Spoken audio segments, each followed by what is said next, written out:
Broadcasting from the business capital of the world, this is the Podcast Business News Network. And welcome back, everybody. I have a question for you. How you feeling? I really mean that. We're going to talk about your feelings today. Question. And that's what we're starting with. How are you feeling, and how does that relate to your emotions? Now, we've talked with her before about emotions. We're going to go deeper into it to really dissect what you're feeling when you're feeling with something. And she's an amazing psychologist, Dr. Ann Creekmore. Helps people with this all the time, and she's back with us. Hi, Ann. How are you doing today? Good, Steve. How are you? Good. Actually, really good. And a lot of this, what we talk about, comes from your book, Love Yourself, Love Your Life. Correct. Mm-hmm. And when it comes to emotions, and we're going to dig into some of the different emotions and what's really underneath all of them that we might not realize. Overall, how do emotions look to men, and how do emotions look to women? Can we look at it from that standpoint to start? Sure. Well, of course, the socialization process, especially in the past, has been that, boys don't cry, and, they're supposed to be tough, and girls are a little more likely to be able to express their feelings and allowed to express them, although it would vary from family to family. Some families don't like feelings expressed, and they might suppress girls as well as boys. So a lot of times men get in touch with their anger, and actually all people get in touch with their anger first. And anger is more of a superficial emotion, or the outside of it's a clue you're having emotions, you're having feelings. And so sometimes guys are just been encouraged to just stick with that, just be frustrated or angry. Don't go below to say you're hurt or to say you're scared, for sure, whereas women may be more able to express and used to expressing at a deeper level, going below the anger and then getting to their deeper feelings. So that being said, do men express anger or have the perception of just being angry, but it's really not anger? There's other things underneath that, which we're going to address in a few moments. Is it evolutionary that men have been taught not to show their emotion, and then it just bubbles inside and it just comes out as a lot of times in anger? Yes. And in terms of evolution, men are, originally were the hunters, and the women were home in the tribes, and they're all cooking together and talking and taking care of the children and multitasking and sharing feelings and everything. So they have a better background experience in the genes, supposedly, of being able to talk and think and feel and express feelings at the same time with people in relationships. As whereas the men are out, if you're hunting prey, you're not really talking, trying to do your job and you're goal oriented. That's not till you get back and you're in your cave, go, whoa, think about that, or have some feelings about that. And so the whole brain's development is different. It's my understanding, I've heard this a few times, that men, this is what I heard. I'm not saying I agree or disagree. I'm just going with this from something I heard recently. Men spend too much time at home. Men spend too much time at home, and they're not really designed for that. Like you said, way back in the day, prehistoric times even, men were gone for a month. They would go out, they would go hunting, they would come home, provide for their family, spend a little bit of time back out again. Where men spend more time at home now, there's a lot of pluses to that. But at the same time, a lot of things come up that men, because of evolution, they're not designed to deal with the emotions that come up. And that's where it goes kind of haywire. Does that make any kind of sense based on things that I've heard? Yes, I can see what you're saying. And I think that's why that the idea of the man cave is a good idea, where Hmm. they can go and do their thing by themselves. And as they say, John Gray with Men Are from Mars, Women from Venus, say, don't bother them, at that time, or I'll breathe dragon breath on you, But basically, it may be that time men need to process their feelings and to have that time to think. And since they maybe aren't thinking, doing, feeling at the same time, you're just going to get the tip of the iceberg. What in my book in chapter 2, Feel Your Feelings, I call it the iceberg analogy, where the tip of an iceberg you'd see, but you won't see the whole depth, and you won't know, oh, I'm going into an iceberg. And the tip is the anger. We all, not just men, but women and men, have, can get in touch with their frustration or annoyance first. And everyone needs to work on, well, what is below that? What are the deeper feelings that I'm really feeling? Because it's those feelings that help you to figure out what you need and what to express or what to create in your life based on those deeper feelings of. Do men and women do essentially the same thing? This emotion shows up, but it's really other things. And we're going to talk about that in just one moment. But there's other things underneath it. Or is it men do that more than women? Or is it kind of, basically the same, just different emotions and different things underneath them? Well, I mean, because what we talked about, there may be more of a tendency to be socialized to just stay stoic or to stay at just the anger and taking charge of something. But I think men and women, from my experience, clinical experience, all have difficulty getting to their feelings, their real feelings. They get to people argue, right? They're just at their angry feelings with each other. And then if you're doing couples therapy, when I'm doing it, you've got to get them to go below. And that's why in my book, I have that feeling chart. And I have to, and I mean, for men and women equally, because the first thing they might say is, well, I feel I'm being shortchanged, for example. And well, thinking your thought shortchanged is a thought. That's not even a feeling, right, per se.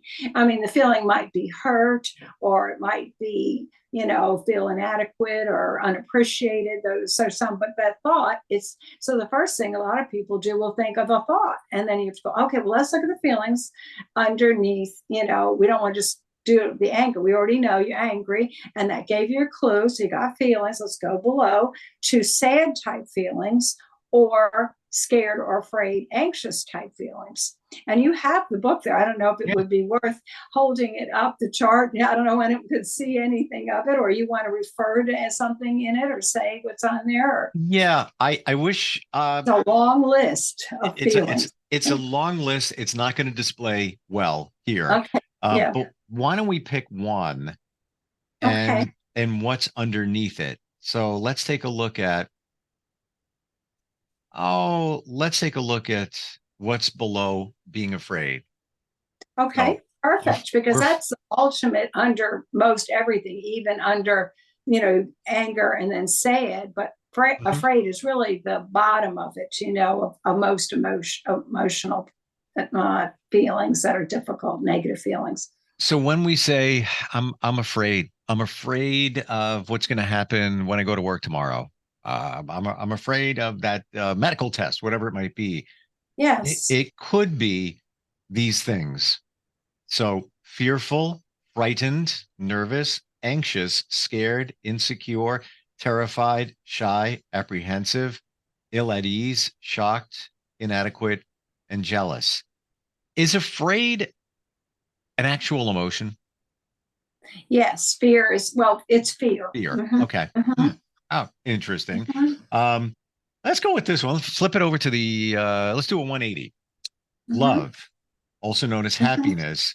What is underneath that? So when we think of feeling love, we're thinking happy, contented, amused, pleased, confident, excited, fulfilled, comfortable, satisfied, joyful, loving, appreciated, wonderful, on top of the world, thrilled, blissful, fun, and playful. So Yes. interesting. Yes. I was okay. So there's actually, you have two here. Then there's fear. So we had afraid and fear. Fear is, and you have in parentheses sadness. Why, what's the difference between the two? Afraid and fear. Well, I fear is really the bottom line. If you wouldn't mind, would you read what's under sadness there or under sad? Sure. And now I see the chart. Now I see the chart better. It's I was, basically I was now I thinking, got what it. are you talking Now I about? see it. We have a mountain on Mhm, this one side. Fear is at mhm. the top. Underneath it are, I guess, sub emotions, which is afraid and also sad. And then Right, they all that's it. go, yeah. Thanks. But at the top, when we say we have fear, it's annoyed, furious, ticked off, irritated, disgusted, resentful, hate, dissatisfied, irate, frustrated, and aggravated. Yes. Hmm. And that would be all the synonyms or words or feelings to describe anger. And so if you feel any of those feelings, then oh, okay, there's something bothering me for my emotional survival. I'm feeling upset, angry in any way of any of those descriptors, the irate, the furious, the annoyed, the frustrated, and so on. Then you want to ask yourself underneath, am I feeling sad, or more scared or anxious? Because those are the deeper feelings there. And like sad would have things like grieving or loss or hurt or unappreciated, or I don't have it, and but those are some good, Mhm. and you want to go below that, all that volcano eruption of anger list, and ask what's underneath it so that you can get to the deeper truth of what's really bothering you. Why do we not see anger at the top or at one of these charts, and then have the subcategories, like I've often heard, sad or sadness is really what anger is. You're just expressing it as anger, and then there's That's other things there. exactly correct. That's exactly the whole point. And I should really redo that chart because I've had so many people, say, well, I see it. It's all right. Then they give all the angry ones. I'm like, but the point is, anger is your clue that you've got the deeper feelings. That's why it's an iceberg analogy. The anger and all under it, because there's a bunch of words we could use for anger, are just that iceberg tip. And then on either side is what's under the real depth of the iceberg is the sad or the scared feelings. So when somebody is, for example, acting angrily or saying they're angry, then what you want to do when to encourage them is to say, okay, so what's below that feelings of anger? Are you feeling more sad about something? Or feeling more anxious or afraid about something? And or both, and encourage them to open up and figure out what it is that they're, sad or anxious about. And yourself as well. Like if you feel angry, to ask yourself, okay, well, what is really below that? Am I feeling, I know I'm angry, so that's easy enough. But what is it really that am I feeling hurt by somebody, or am I scared or anxious something's going to happen? What is it? Then you can work with it. In that same chapter, Feel Your Feelings, there's a chart called the Focusing Inward chart, where once you get below the anger and the deeper feelings, then it takes you through a process to figure out how to get to from that negative emotion to a happy, relieving solution. It's got the steps to go through it, where you start with, people may feel just over the top, all agitated, and they kind of don't know where it's going to, what to do. And so it's a breaking it down process. First of all, like, what are the problems? And then which one feels the heaviest? Which one makes you feel the most uncomfortable?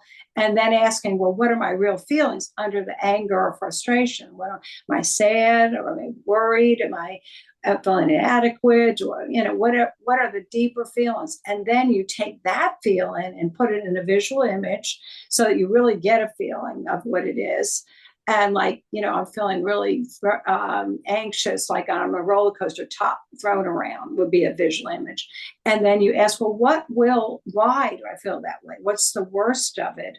And the reason, the real at the moment, like I think that example I might have given before about a woman who had cancer was scared talking to her doctor. And what was really bothering her at the moment was just worry about losing her hair. What would people think?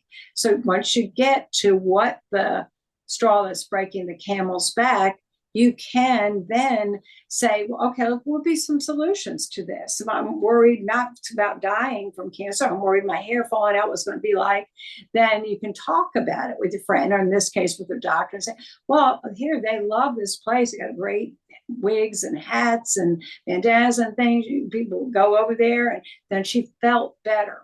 So the whole point of being with your feelings is to, they're painful, and so you don't want to go there because that's human nature. We don't feel pain, of course, but if you take the time to go within and find out what's really bothering you and break it down why, then you can come up with a good solution. And then it takes that negative feeling away. You're feeling better then. And that's the whole reason to stick with it, to get to the point of changing it from the fear to love, to a happy feeling. Because once you put it through your body solutions and you find one that, oh, I feel better now, I feel relaxed, then you're kind of at one of those happy emotions. Well, and that's what we want to be. We want to be at that, more happy place.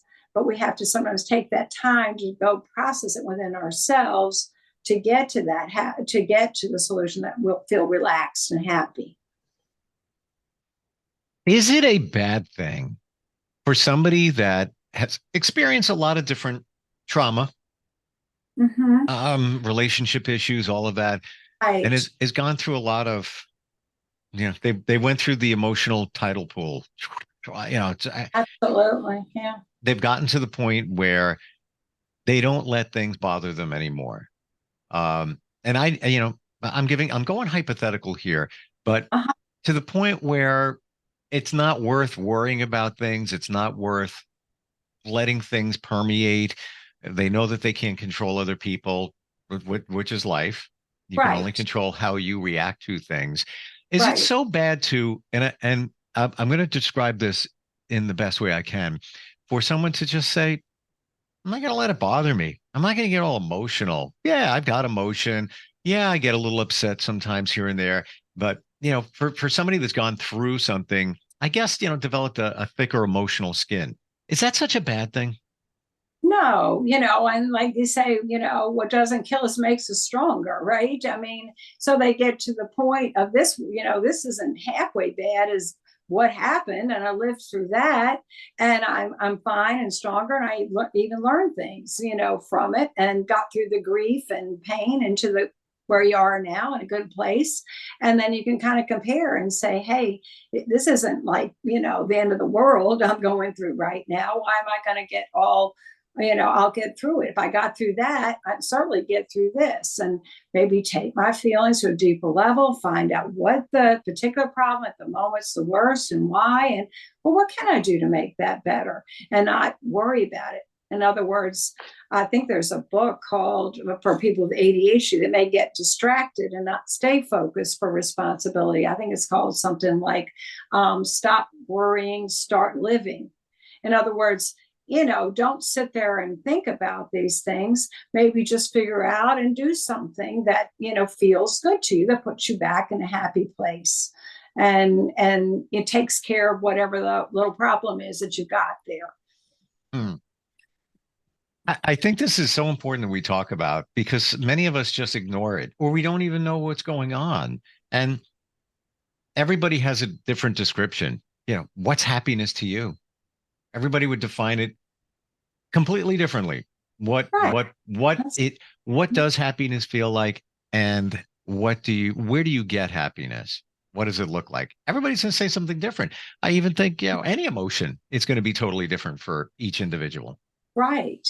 And you were kind of alluding to a point that I just wanted to segue back to for a second, was that sometimes people aren't reacting to a current situation at all, like they've been through trauma, and they're actually, what's happening in the current situation, they're having conflict, is kind of not as important. It's just triggering, reminding them something they have blocked or haven't fully worked through that happened to them in the past. So they're kind of getting triggered. So all the emotional pain is up in their face about in this current situation. If they can kind of, when you get to your feelings, ask yourself, well, when did I feel that, to the negative feelings at first, when did I feel this way? And, like I'm feeling, abandoned, for example. Well, when did I feel that way? Well, say with my alcoholic parent that, just left me in the house and would go out drinking every night, for example. Think of somebody, a client or something, and I was abandoned, having to look after my younger brother.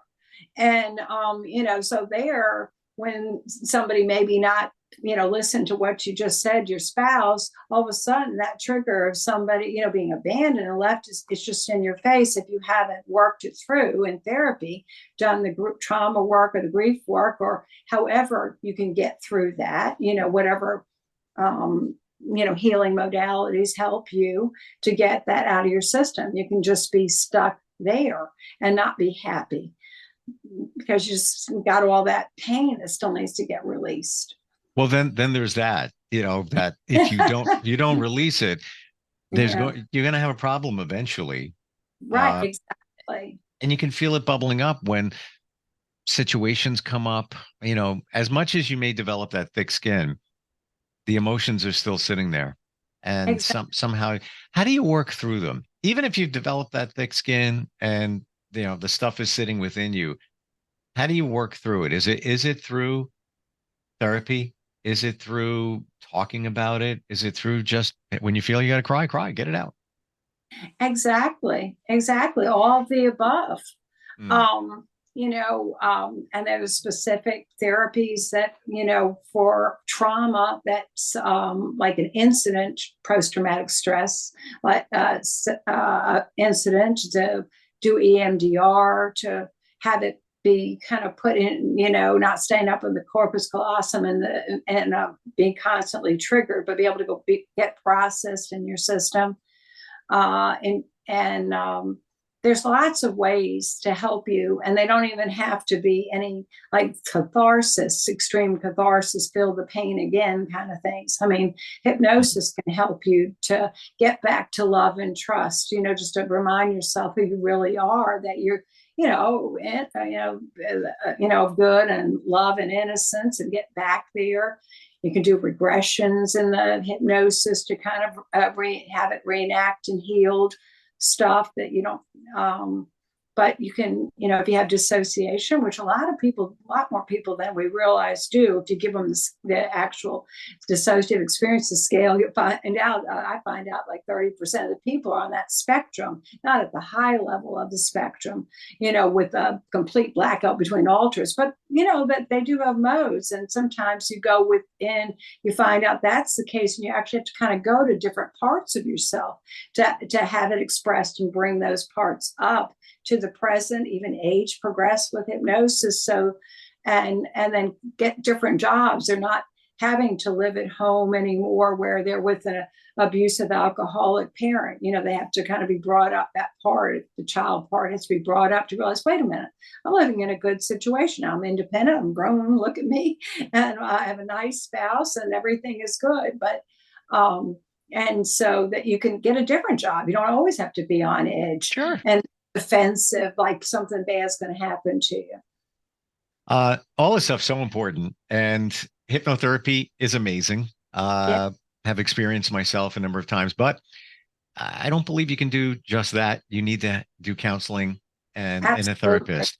That's all part of it. Different facets and things to pull together. Yeah, and we're out of time. And like, if you identify things here with hypnotherapy, now what do you do? Yes. Or even hypnosis, call it hypnosis. Now what do? You have to work on it. Now that you've figured out what the challenge is, I don't want to say problem, you got to work on it. How do we connect with you? And also, how do we find your books? Yes. Well, my books, you can pretty much find everything through my website, Psychologist in Virginia, all spelled out, and plural, Psychologist. And they'll have everything on there that you need. And the book too. Your pen name. I just want to tell it's AP Filosa. AP Correct. Filosa. Correct. But we also know you as exactly. We also know you as Ann Creekmore. Thank you so much for today and all the insight, important stuff that we got to talk about. And I'm looking forward next time we do talk. Yeah, me too. And thank you so much, Steve. Thank you, Ann. We'll be right back. Are you looking for even more of the podcasts and hosts that you love? The Podcast Business News Network is proud to announce that you now have even more ways to listen live. Check out the MyTuner Radio, online radio box, and Simple Radio apps on iOS and Android, or find us online. Search for Business News Network on mytuner-radio.com, or search Podcast Business News Network on streama.com and onlineradiobox.com/US. Take your podcast on the go and don't miss a minute of the action.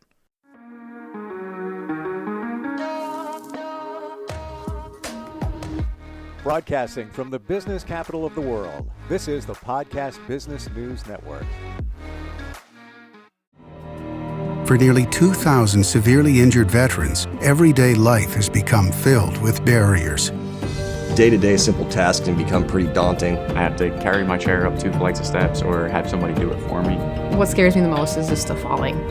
When I'm struggling with my house, I think, to have that one great barrier just knocked down, it's crucial. Home for Our Troops is a wonderful nonprofit that builds a mortgage-free, fully adaptive, handicap-accessible house. And there's no catch. It'll be our very first home that we've ever owned. This is a game changer. This is where your life begins again. We need you to join us in completing this important mission. Please visit hfotusa.org and help build homes and rebuild lives. Because of you, everything's going to be okay.